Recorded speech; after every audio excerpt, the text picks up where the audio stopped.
Lahat tayo may mga bagay na pinakaaasam. Dito kami ngayon sa Western Australia. Bagong karanasan, mga bagay na nais matikman, Chicken, hindi pork. takot na dapat harapin, Kaya pa, kaya. at mga lugar na nais tuklasin. Ngayong gabi, samahan niyo kami sa isang paglalakbay. Paglalakbay para lalong makilala ang sarili, para lalong makilala ang mundo, at pahalagahan ito.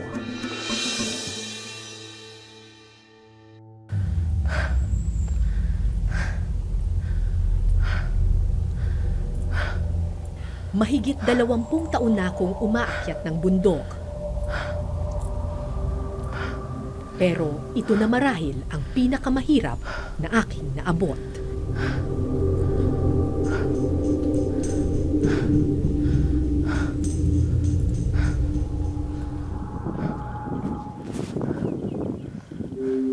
Matagal ko ng pangarap ang akyatin ng Mount Kinabalu sa isla ng Borneo sa Malaysia. Isa sa pinakamataas na bundok sa buong Southeast Asia.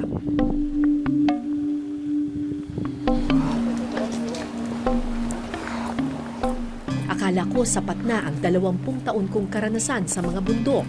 Pero ibang klase pala ang bundok na ito. So, andito na tayo sa jump-off point ng Mount Kinabalu. 4,000 plus meters itong Mount Kinabalu, one of the highest mountains in Southeast Asia. Pero ang ginawa nila, up to 1,800 meters, pwede nang maabot ng sasakyan. Kaya technically, ang aakyatin lang natin ay 2,200 meters. Medyo mahaba pa rin yon. So good luck to us. 2 araw natin aakyatin to, ang bundok na to.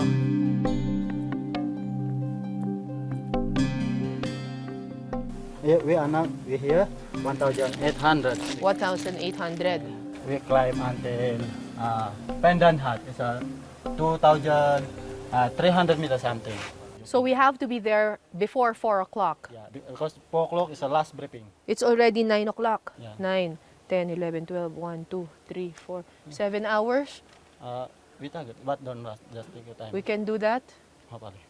hopefully. Alas 9 ng umaga nagsimula ang aming lakbay. Mahigit 4,000 meters o 13,000 feet ang bundok na aming aakyatin. Maghanda na raw kami sa daang Matarik.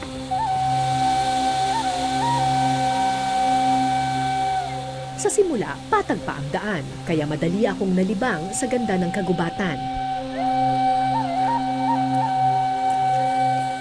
Bilang isang UNESCO World Heritage Site, seryoso ang Malaysia sa pagpapanatili ng kalikasan ng Mount Kinabalu. Itong Mount Kinabalu, napakayaman ng kanyang kalikasan. Yung flora at fauna niya napakayaman. Ang dahilan dito, may iba-iba kasing temperature doon sa bundok. Dito sa kinalalagyan natin ngayon, it's a tropical rainforest. So nakikita nyo, ang daming fog, laging umuulan dito, laging moist. Kaya iba yung flora and fauna dito. Pagdating naman natin dun sa may bandang summit, laging may snow. Minsan it's almost freezing. Kaya ganun kayaman dahil iba-iba yung climate dito sa Mount Kinabalu. At tunay ngang nakamamangha ang mga kakaibang hayop at halaman sa lugar na ito.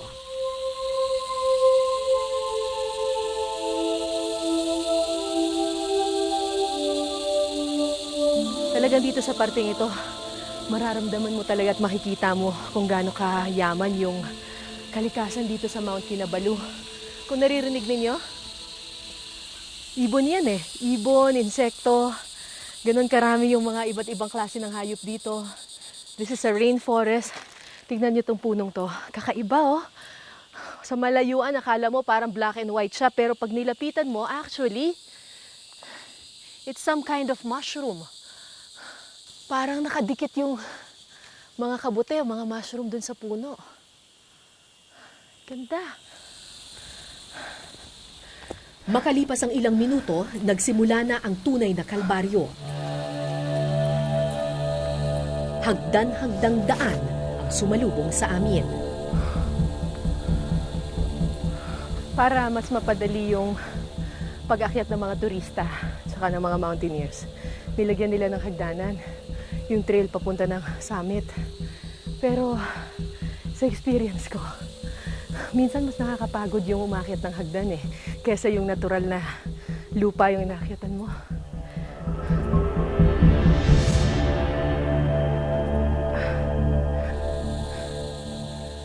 6 na kilometrong lakaran lamang daw ang gagawin namin ngayong araw. Pero kung ganito naman katarik ang daan, baka abutin kami ng 6 o 7 oras sa paglalakad.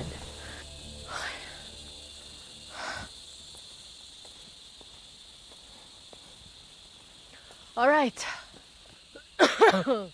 Okay, so nakaka-1 kilometro pa lang tayo. 6 kilometers ang kailangan natin gawin ngayon. Naka 1 kilometer pa lang tayo. We have to do the whole trek for 6 hours. 45 minutes pa lang tayo, nakaka-1 kilometro na tayo. So far, so good.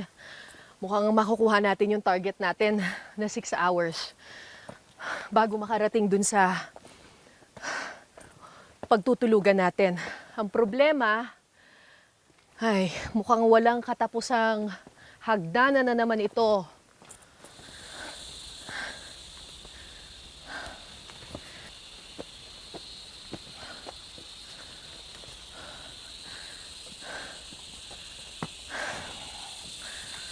Okay.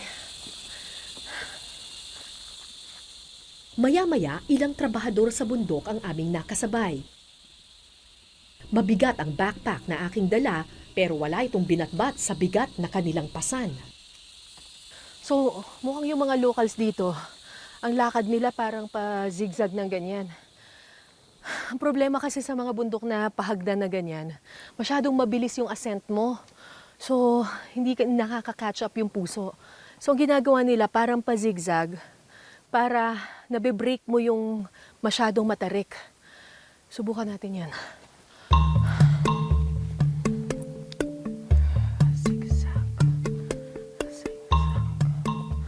Sa simula, epektibo ang kanilang estilo ng pag-akyat.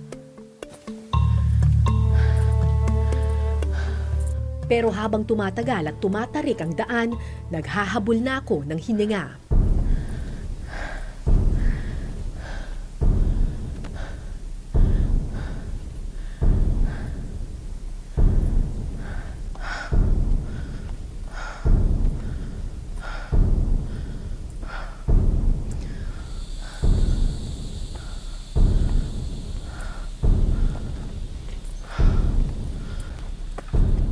Ang problema, habang pataas ng pataas, palamig din ng palamig ang klima.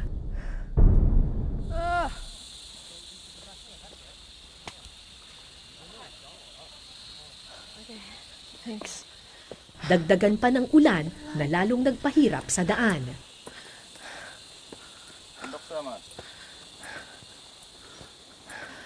Andito na tayo sa stage 7. I think stage 9 pa ata tayo I think may 2 stages pa ata before tayo magpahinga. Medyo malamig na ngayon dito. So magsusot na ako ng panlamig. Kasi baka matarik na Matarik at saka malamig na dito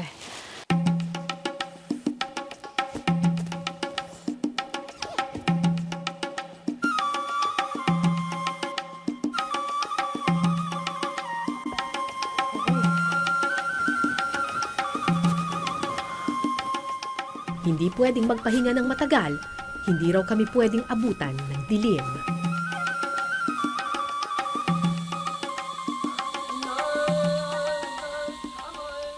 Makalipas ang 6 na oras, sumilip sa kalayuan ang tuktok ng bundok. Kahit papano, nabuhayan kami ng loob. Okay, so lumilitaw na yung tuktok ng Mount Kinabalu from where we are. Nasa 4.5 kilometers na tayo. 1.5 kilometers na lang. Mararating na natin yun. Kung nakikita ninyo yung kulay puti na parang tirahan, doon tayo magpapalipas ng gabi. Sana umabot tayo doon bago mag alas 4 or alas 5. Pagod na ako. Ramdam kong numinipis na ang hangin nung mga oras na iyon. Sinabihan akong magdahan-dahan sa paglalakad dahil delikado kapag napuwersa ang puso. Pero dahil may hinahabol kaming oras, nagpumilit ako sa paglalakad.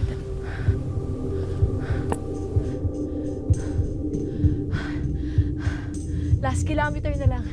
1 kilometro na lang. At kailangan paspas kasi we have to be there before 4:30. 3:30 na. 3:40 na. Oh my gosh. Kaya natin to. Let's go. Ah!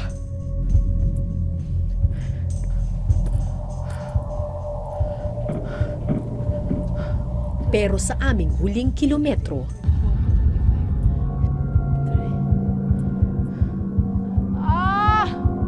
biglang nagsikip ang aking dibdib. 1, 2, 3, 4, 5, 6, 7, 8, 9, 10. Masakit man ang dibdib, pinilit naming ituloy ang pag-akyat. Yeah! Fight! Fight!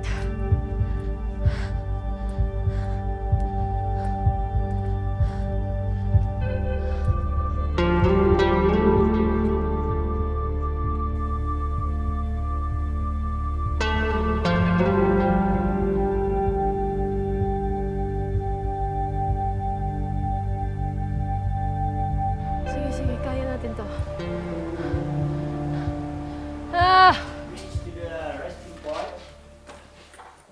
Mag-aalas 5 na nang marating namin ang base camp ng Mount Kinabalu, ang Laban Rata. Umabot kami sa cut-off. Pero naghahabol na ako ng hininga. Sa base camp kami nagpalipas ng gabi. Pero halos di rin kami nakapagpahinga dahil alas 2 ng madaling araw, ginising na ang lahat. Ang oras ay 2:48 in the morning.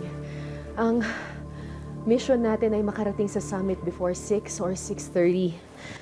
Sobra daw lamig, almost freezing. So naka 4 layers of clothing ako. Meron akong thermals, may jacket, may fleece, tapos meron pa akong windbreaker. Tapos sobrang patong-patong na gloves at saka bonnet. Good luck. Let's go.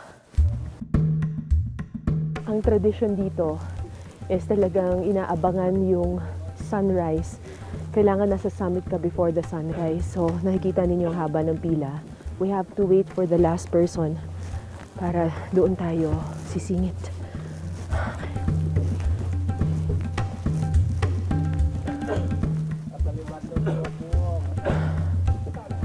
Okay, nato na tayo.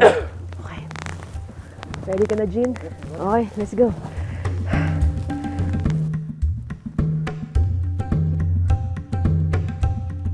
Kung mahirap ang maglakad sa gubat, di hamak na mas peligroso ang umakyat sa mga bato, lalo pang nagpahirap ang dilim sa buong paligid. Ang mahirap kapag umakyat ng nasa high altitude na. Manipis na yung hangin, so mahirap kumuha ng air. Tapos pataas pa siya, paakyat pa, tapos sobra pang lamig. So sobrang effort yung pag-akyat. Nung una, kaya pa ng aking katawan ang matarik na daanan. Pero makalipas ang ilang minuto, nangyari ang kinatatakutan ng maraming mountaineer.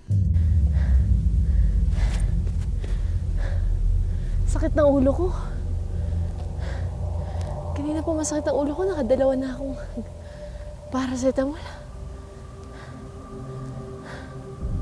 Sakit ng ulo ko. Sa ano kaya to? Altitude? Ganun. Ang pagsakit ng ulo ang unang sintomas ng altitude sickness, isang kondisyon kung saan kinukulang ng oxygen ng katawan. Oh, hido ako. At maya-maya pa, unti-unti na akong nanghina. Yung puso ko eh. Hindi makahinga. Sakit. Sakit ng ulo ko.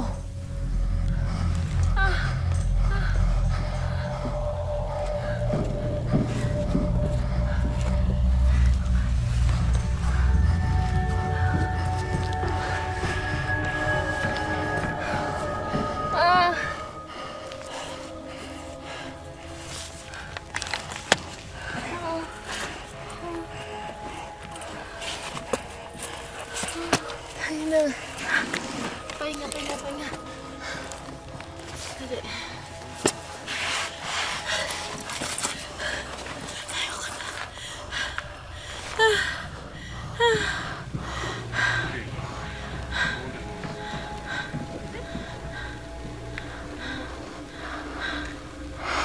Ayoko na.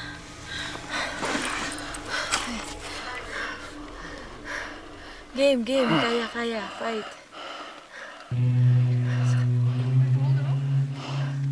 Game. Andiyan na yung mga Indian. Halika na. Game sa Jin! Huwag kang bibitaw sa tali, ma'am. Wala na akong lakas eh. Saan ba tatapak?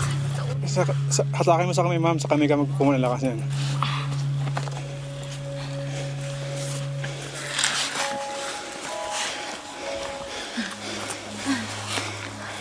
Kahit pa paano na lang.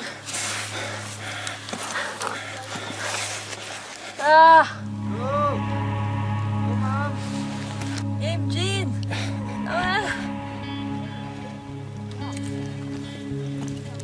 Sa kabila ng pagod, hilo at sakit ng ulo, Una ka! pinilit kong maglakad.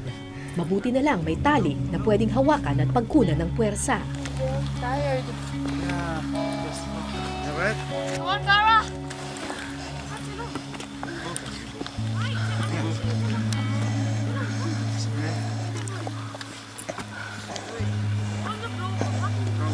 How do I climb up from here? Go on the left. Ayoko na. Pahinga, please. Come on, Kara! We gotta do this! Come on, bring it, Papa! Sorry. It's okay. Yes. Makalipas ang ilang oras, narating namin ang summit checkpoint ng Mount Kinabalu. Ito na yung checkpoint. Thank you. So, ito na yung checkpoint. Kailangan makarating ka dito before 5:30. It's 4:56. So, at least na-meet natin yung cut-off. Pero pagod na talaga ako. Hindi ka lang umabot ako sa summit. Tako kanta budulan.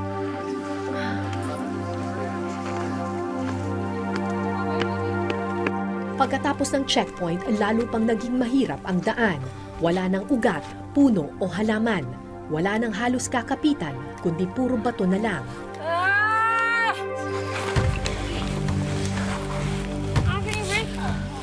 Pahinga lang, please. Layo pa? Layo pa rin.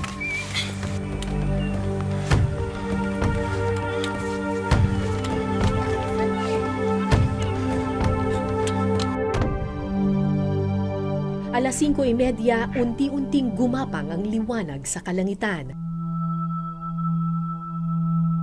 Panandalian naming nakalimutan ng pagod at natigilan na mangha sa ganda ng umaga.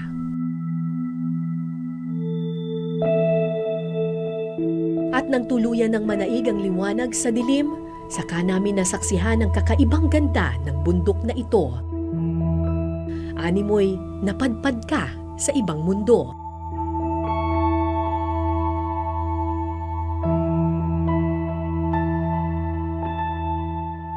Mahigit 10,000 taong pinanday ang mga bato ng Mount Kinabalu, panahon pa ng Ice Age nang ito'y mabuo. Dahil walang tumutubong halaman sa lugar, sagradong lugar ng mga patay kung ito'y bansagan.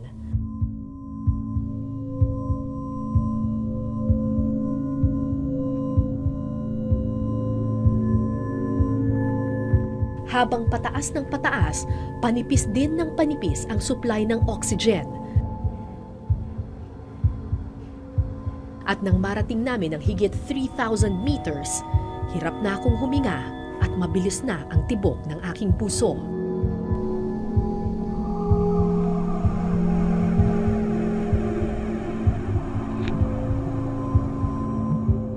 Tanaw ko na ang tuktok, pero halos di ko na maihakbang ang aking mga paa sa sobrang panghihina. Tuluyan na akong tinamaan ng altitude sickness. I'm going to die. Dahan-dahan. I can't breathe anymore.